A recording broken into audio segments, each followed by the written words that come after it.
razı olmadığını bildirirsə, bu reallığı dərk eləməmək deməkdir. Və ümumiyyətlə Amerika tərəfi, başda Trump olmaqla onun ətrafındakı dövlət katibindən tutmuş vitse-prezidentə qədər və yaxud da ki, Trump'ın Rusiya ilə danışıqlar üzrə nümayəndəsinə qədər hamısı danışıqlarında həddindən artıq qeyri-etik, qeyri-diplomatik sözlərdən istifadə edirlər. Ukrayna xalqını və Ukrayna prezidentini aşağılayırlar və nəticə itibarilə belə bir təəssürat yaranır ki, Amerika gah nala vurur, gah mağa vurur. Məsələn, Lend-Liz qanunu, yəni və yaxud Marshall qanunu, yəni bir dəfəlik yardım haqqında Marshall qanunu, mütəmadi yardım haqqında Lend-Liz qanunu bərpa edə bilər. Amma onun ardınca necə deyirlər, elə bir söz işlədir ki, insanın ayağının altından yer qaçır. Bilmirsən, bu adamın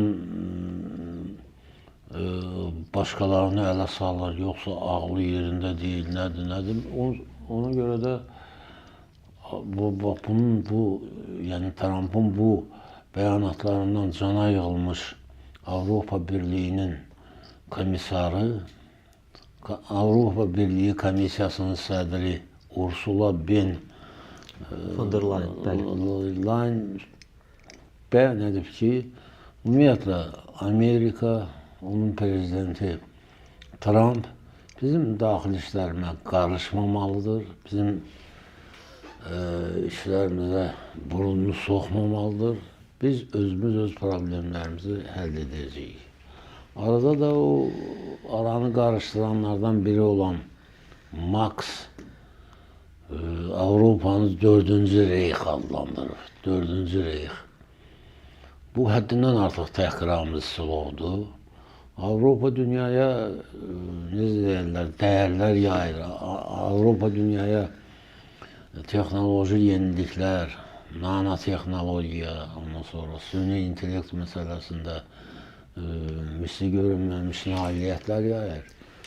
Bu da onu Avropanın ən azı 30-dan çox ölkəsini təhqir edərək 4-cü Reyx adlanır. Ona görə də deyir ki, Avropa Birliyi dağılmalıdır.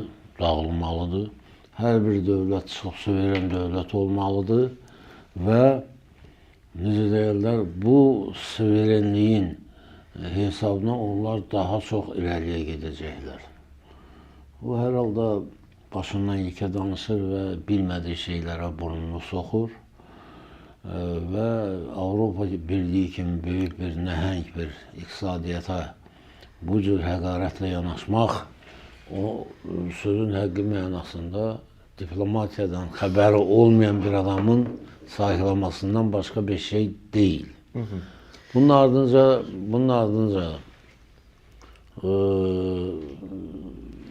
Rusiya parlamentinin Beynəlxalq Münasibətlər Komitəsinin sədri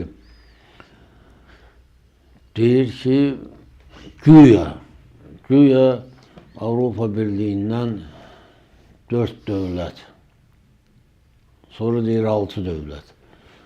Məsələn, kimlərin adlarını çəkir? Fransa, Macaristan, İtaliya, ondan sonrasına Slovakiya və bunlar güya çıxmağa hazırlaşır və bunlar Avropa Birliyindən çıxsa, Avropa Birliyi bütünlüklə çökə bilər. Mən bilmirəm, barmaqdan sorulmuş bu məlumatlarla Rusiyada bir yandan Avropa Birliyinə qarşı hücuma keçibdir. Belə təsəvvür yaranır ki, hətta Polşalı bir alim yazır ki, mən belə görürəm ki, Amerika qərb bölgəsinin müdafiəsi ilə məşğul olmaq fikrində deyil. Əvvəlki Amerika təhlükəsizlik çətiri artıq yoxdur Avropa üçün. Bugün Amerika, Rusiya və Çinlə birləşib dünyanın 3 nəhəng dövləti kimi dünyanı yenidən bölüşdürmək, yenidən parçalamaq niyyətlərinə düşüblər. Bu mənim subyektiv fikrimdir ki, məsələn, Putin öz ölkəsində tam hakimdir, diktatordur. Hər şeyə hökm verə bilir. Çində də Çin prezidentinin səlahiyyətləri var, amma Çində Komünist Partiyası var, onun əl ayağını yığışdıran bir böyük təşkilat var. Mən inanmıram ki, Çin tərəfi də belə üçlərin alyansının yaradılmasına razılıq verər. Bəli, yayımızı davam etdiririk. Deməli, Qabil müəllim, Ukrayna Prezidenti Ofisinin müşaviri Mixail Podolyak açıqlama verib.